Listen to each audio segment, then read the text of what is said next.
Social Media 101, can you please raise your hands?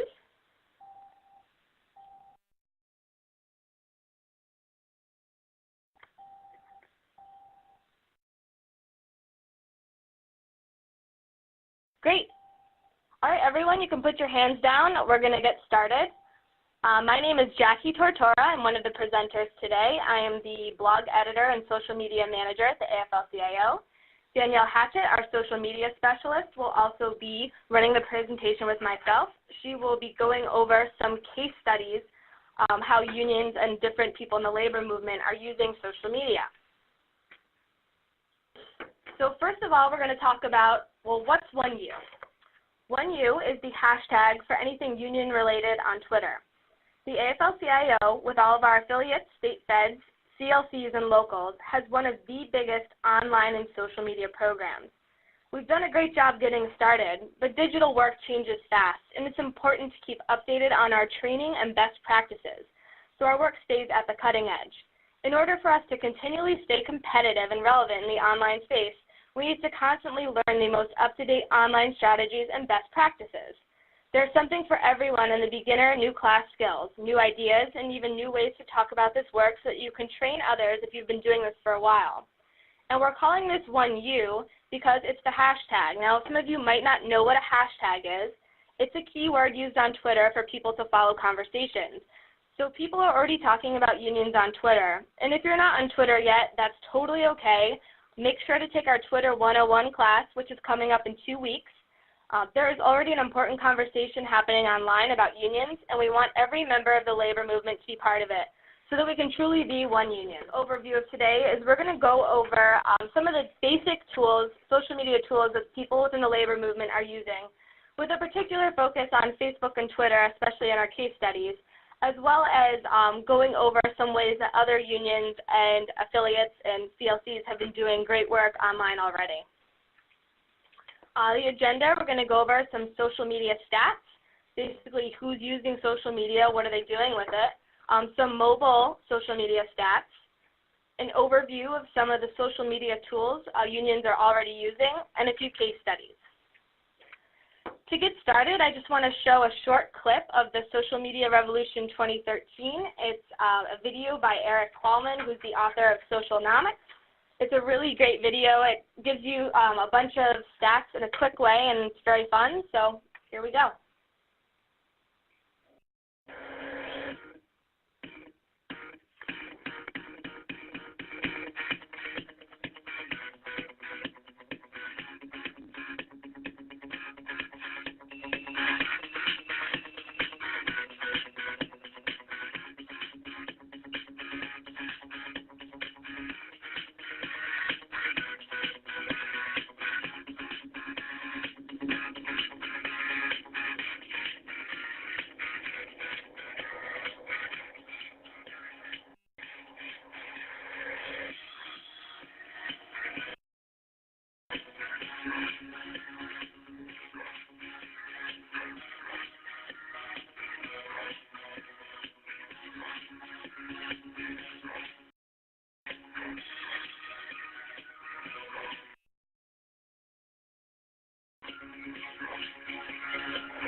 All right, that was fun.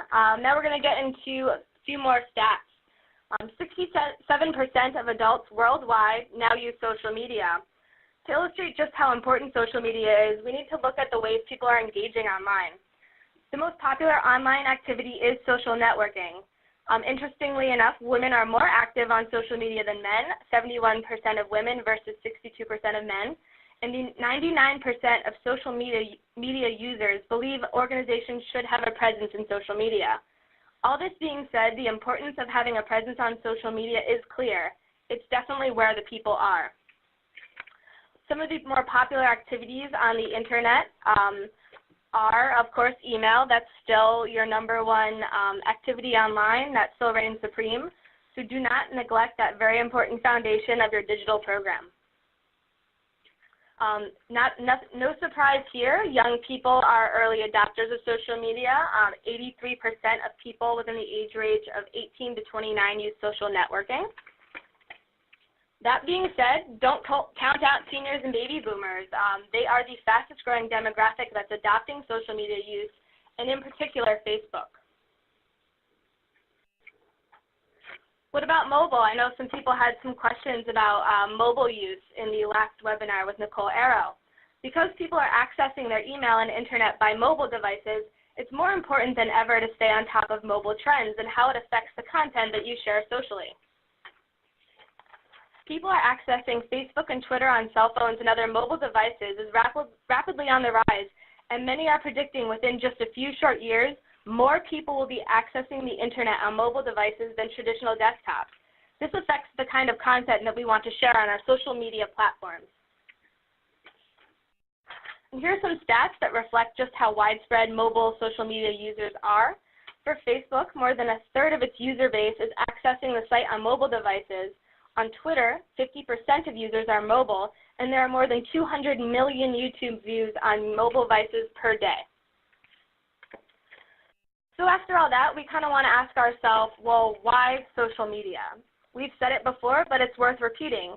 Digital is not a replacement for traditional organizing and face-to-face contact. It supplements all the great work you're already doing on the ground, whether you're knocking on doors, leafleting, trying to get a big rally turnout, or educating your members about legislation that will affect them. Social media is a way to reach people where they live online and to tell our side of the story. We do have one important thought before we get started. Before you think about integrating social media into your digital strategy, you need to make sure all your ducks are in a row. Before you go out and try all these social media platforms, you need to make sure that your website and email program are the foundations of your digital program. Having an awesome Facebook page will never replace having a website or a comprehensive email list. All right, let's get started. There are many social media tools out there. Today we're going to review some of the more popular ones that folks in the labor movement have been using.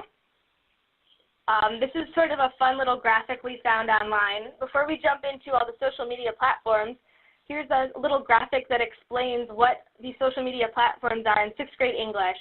During Nicole Arrow's presentation on getting digital buy-in last week, we noticed several people were interested in social media terms explained. So we're going to go over some definitions of the main social media platforms the labor and progressive movement is already using. Facebook. It's the largest social networking site where users can create profiles and connect to friends, family, brands, and organizations. People that like your page get some of your updates and are able to interact with you by commenting or sharing a post that interests them on your page. Twitter is a microblogging service that is really popular in the political and progressive sphere. It's also a great platform for news junkies. Twitter users trend a little younger than the average Facebook user, and it is an essential social media site to invest time in. YouTube is fairly self-explanatory. Users can watch and upload videos. If YouTube was a country, it would be the 3rd largest. Pinterest is a pinboard-style photo sharing site where users can share photos centered around a theme on a virtual pinboard. Food and fashion are 2 of the more popular categories, and the users are predominantly female. Tumblr is another blogging platform. GIFs, or animated images, think of a 2-second video that plays on a loop, are very, very popular on Tumblr. Instagram is another photo sharing site where users can apply filters to their photos, which make them look really cool and very shareable. And finally, Flickr is a photo storage site that is a great place to start building your photo library. All right. We're going to go back to the website because, like I said before, that is the home base of your digital program. It's the first place where people go when they want to learn more about you. AFGE did a really nice job with their website. You can take a look at that right now. They have large graphics that highlight their current campaigns on a rotating basis. This looks great on a mobile device, especially an iPad. They have a clear email sign-up. And social buttons to promote their online properties. You'll notice a lot of websites, especially in the nonprofit sector, are redesigning to feature larger images and text with an emphasis on social sharing. Next, we're going to go to the blog. The blog is another platform online for producing new content to share on your social media sites. It's an easy way to produce fresh content quickly and cheaply. It's a platform to post pictures, videos, and you can also embed tweets, which is pretty awesome.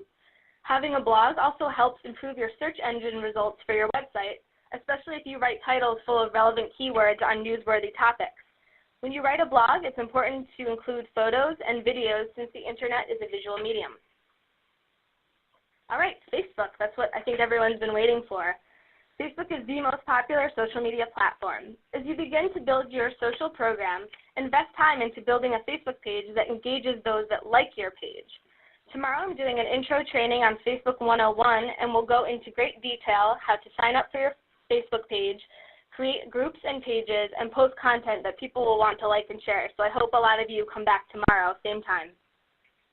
Facebook is great for sharing beautiful images, graphics, and calls to action.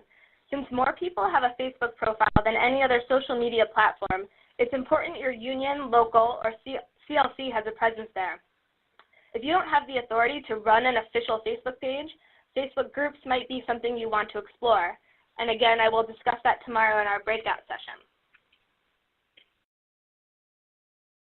So I want to talk a little bit about the Facebook wall. The power in Facebook comes from your wall or your page posts that appear in people's news feeds that like your page. If an individual likes your page, it means the person is following your Facebook updates. You can use your Facebook post to promote an action, a link back to your website or blog, as a way to share important info. And these are just two popular posts that I wanted to flag. You can see it's an image.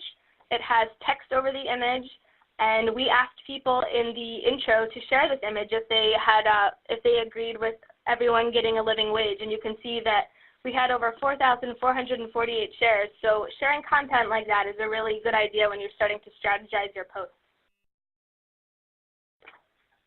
Also, if you're strategic, you can use Facebook to comment on trending stories in the news with a union twist. This post that we did about the hostess bankruptcy is a really good example of how we can use social media to tell our side of the story, especially when the mainstream media isn't. You can see this one got over 29,000 shares. So if you're hitting on a topic that people are really interested in, that's a really good way to get eyeballs on your page. Now we're going to go into Twitter.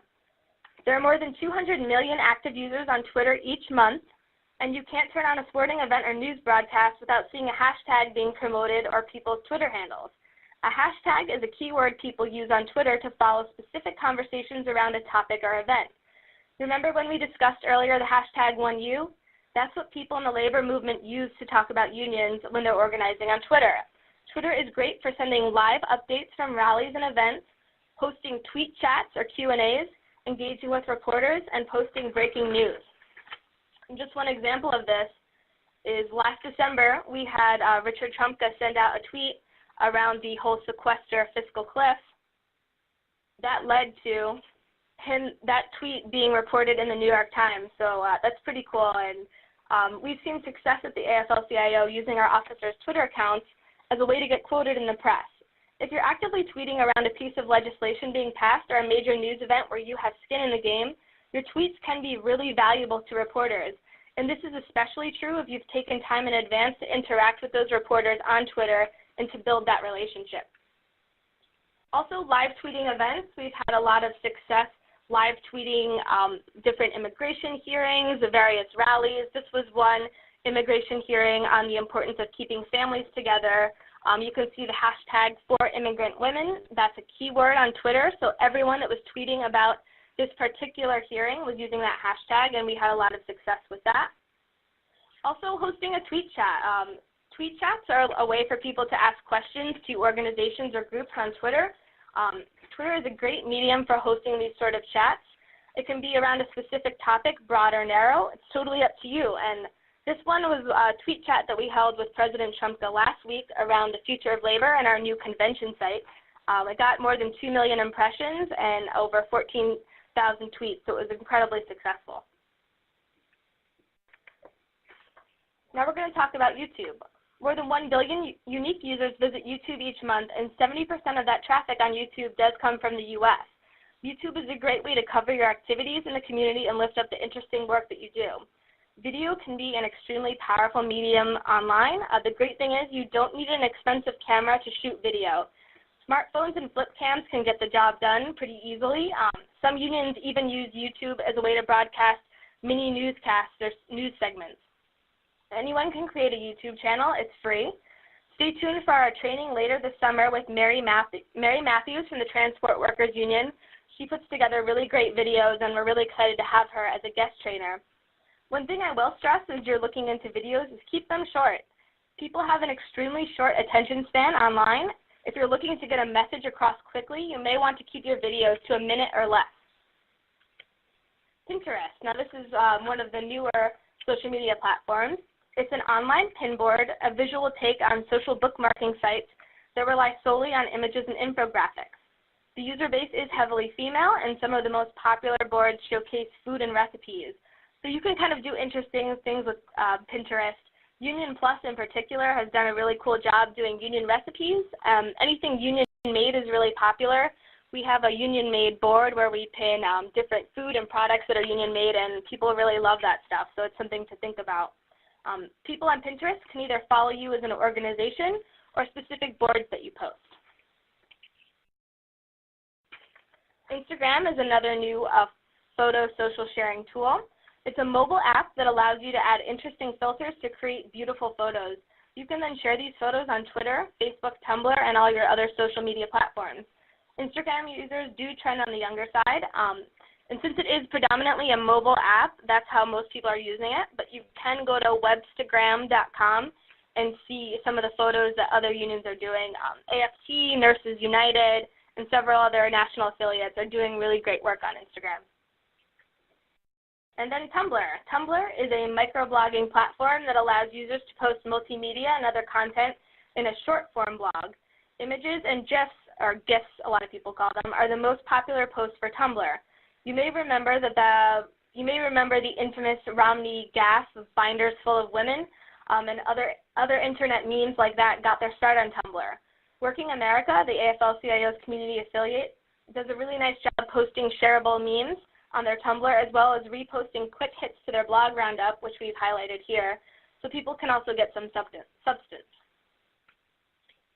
Also, a really cool use of GIFquestor was Ask Me. It's one of my favorite. They took the sequester, which was really confusing and hard to explain to people that weren't following it, and made it digestible and shareable in a different series of shareable illustrated GIFs. So if you want to take a look at it, it's askme.org/GIFquestor. If you have any questions about that afterwards, I can send that. All right, and finally, Flickr. Flickr is a place to house all of your photos of your members, rallies, and other events. You can arrange your photos into albums or sets of albums. Flickr also gives you the ability to make your photos fair use so others can use them. You can also embed links to your website below individual photos. You need a solid photo library because the internet is a very visual medium, like we said before.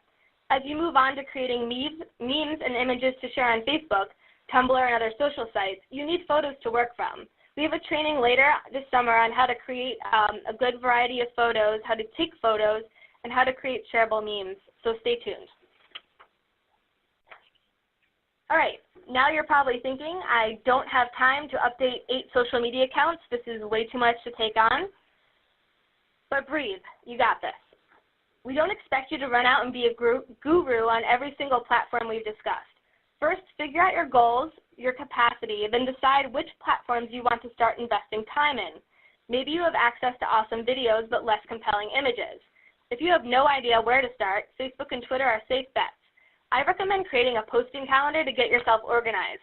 Even dedicating 10 to 15 minutes every day to updating your social media properties will help you get on track and make sure your accounts don't become social media graveyards.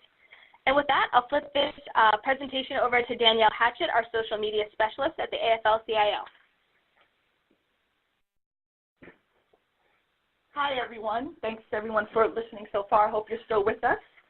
Again, like she said, it's Danielle Hatchett, a social media specialist here at the AFL-CIO. I may have talked with some of you before on previous trainings, but I manage all the social media tools that we use here at the Federation. And all of them that you've seen here we use almost on a daily basis. So if you have any questions about how to use any of these, you feel free to contact me. My contact information was on the first slide of the presentation. We'll go over that again. So let's just start by pulling together everything that Jackie's been talking about by quickly going through a couple of case studies that highlight campaigns where these various social media tools were used strategically with great results. If you attended the Getting Buy-In training last week with Nicole LaRoe, you may have heard about the campaign that Kevin Eisman from the New York State Fed ran around H.R. 1406, which some of you may have heard of. It was the legislation that would end the 40-hour work week and prevent workers from getting their earned overtime. And some of those on the call last week mentioned that they wanted us to talk a little bit more about this campaign, so hopefully those people are on the call as well.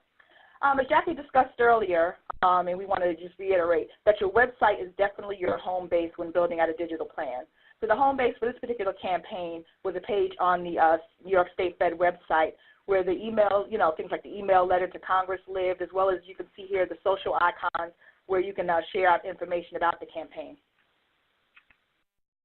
And the campaign page on the New York State Fed website got 12,000 unique views in just a few days. All these stats you see here just happened over a few days, so which was, very impressive.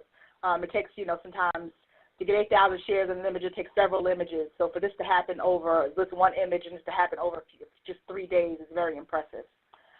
So then in building out the rest of his social strategy, Kevin primarily ran the campaign through Facebook and Twitter. So he didn't say, I'm going to use all of these tools. He chose just 2 of the tools that he felt would be the most effective in getting the information out about this campaign.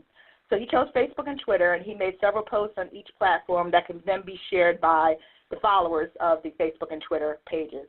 And thereby that expands the reach. So once, the content is shared, then the followers see that content, they can share it with their fans, and that reach, it continues to expound exponentially. And for obvious reasons, people were very fired up about this issue. This Facebook graphic went viral on the New York State Fed Facebook page and on ours as well. It was among our top 5 posts in April, and we had a very heavy month of posting, so that was quite significant. The image ended up receiving a grand total between all the places it was posted of 8,000 shares and was seen by well over 1 million people on Facebook. And that exposure garnered the New York State Fed's Facebook page over 400 new fans, which sometimes, again, it takes a while to get, even a couple of hundred new fans to your page. So to get 400 new fans in a few days is great exposure. And to help in getting the word out, we also posted the image on the AFL-CIO visual platforms, and we also used, as she mentioned, Tumblr, Pinterest, and Instagram. And we, when we did those posts, we included a link to the campaign webpage. So you notice that if you're looking at the graphic, it also has a link to the campaign page, and it's branded also with the New York State Fed Facebook page, so that when it gets shared out, people will know where to get more information and take action. And you will learn about the importance of branding your images in subsequent trainings. Kevin also reports 600 new signups from the email about the campaign that was sent out to the State Fed text list, and 150 new numbers were added to their text list. Very impressive. And the campaign also generated 1,000 calls and 4,000 faxes to state representatives. This was a very successful, comprehensive strategic campaign about a very hot-button issue that utilized traditional tools like, the phone calls and email and the faxing, as well as new media tools like Facebook and Twitter. So next, let's just discuss an example of how the digital team here at headquarters used social media to respond to a national economic and social issue. So after President Obama released his budget, which of course included cuts to Social Security and Medicare, we put together a plan which included numerous blog posts, things like emails with petition links that could be shared out on Facebook or Twitter. We used Twitter to tweet out links to the petition or numbers to call to Congress. And we also put together Facebook graphics like the one you see here with a quote from Damon, our policy director. And, when we put up the Facebook post, we would definitely also include a link to the petition or a call-in number as well.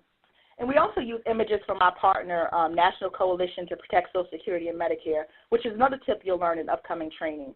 You can't create everything. You just don't have the capacity. You may be a one-person shop, and you have 1,000 things to do, and you don't have time to create all the content that you want to share. But visuals, as we know, are very crucial to your social strategy. And plain text and links just don't get the reach on Facebook that visuals with short text do. So in times when you want to get the word out but don't have time to create an image, look to your allies for content, giving them credit, of course. But it's mutually beneficial for both of you. They'll be glad you're sharing and that you've got content that you didn't have to create. So we had pretty good success with this campaign as well. 10,000 click-throughs to the petition from the link that was shared out by us as well as our email list. And 25% of all email action takers were new signers, which is always a good thing, a good win. We always want new signers. The images we shared on Facebook garnered over 2,200 shares and were seen by over 177,000 people. So we've seen, by looking at these two examples, of how a comprehensive campaign can be put together, blending traditional and new media tools with good results. And we invite you to share your own successes during the Q&A segments or ask more questions about these examples. So as we wind down, we just want to give you a few teaser tips so that you can get a taste of what to expect in the next two trainings. Again, Facebook 101 is being held tomorrow. Jackie will give that presentation at 3 p.m. Some of you, we hope most of you had already signed up for that one. And Twitter 101, which I'll be giving on May 29th at 3 p.m. And hopefully you've signed up for that one as well. Look forward to chatting more with you. And you can sign up for both of these trainings at aflcio.org/digital training, one word. So just to get back to our teaser tips here, on Facebook, visuals are king. You use compelling imagery to tell your story. If you have quick, provocative quotes, create a text graphic, and it just be, an image with a color background with text on the top. Very simple. Include a call to action with every image whenever applicable. Here's the issue. Here's what you can do about it. People want to know how you see the issue. They want to know how to take action. So include a call to action whenever possible. People have short attention spans, so definitely keep your text as short as possible. 125 words is pretty ideal. We don't always stick to this ourselves at the AFL-CIO, but we do find that the shorter the text, the better the post performs. Decide on the action you want people to perform with your content and ask them to do it. Like the exact example Jackie shared earlier, we asked people to share the post, and they did share it. If you want people to like the post, tell them to like it, and they mostly take that action over any other action that you've asked them to do. So definitely don't be afraid to ask them to do what you want them to do, because more than most, they will do it. So on Twitter, when you're at a live event, be sure to share the experience through live tweets. Include images with your post whenever possible. People that are not there want to be able to see, the crowd, different unions that are there with signs. We definitely want to include images with your post, Twitter post as often as possible. Host or participate in tweet chats, which are simply live chats held on Twitter. We recently participated in one with Moms Rising around paid sick days, and it's a good way to participate in the conversation around a topic and increase your following as well. And lastly, be thankful. Thank your followers after a campaign for participating or for spreading the word. Let them know that you noticed their retweets and their comments. So definitely be thankful, and they will definitely continue to share your content if you show them that you noticed and that you're thankful that they did it. And to kind of wrap up, if you want people to come to the party, you have to invite them and make them feel welcome. If there's one thing, lastly, that we want you to take away, is that social media is social. We don't want you to incorporate any of these tools into your strategy to be used as one-way broadcast mediums. You are entering into a conversation with your online community, a two-way conversation. You are strategically giving them good content to share, but you're also there to respond, engage, and ask questions for feedback. We want to thank everyone for joining us today, and now we will open it up for questions. We know that you have many. All right, everyone. We'd love to get some of your questions. So right now, I'm going to access the AT&T tool. All right. Who has questions? Go ahead and start sending them, or I will unmute everyone if you're on the phone. But let's see if we can try to send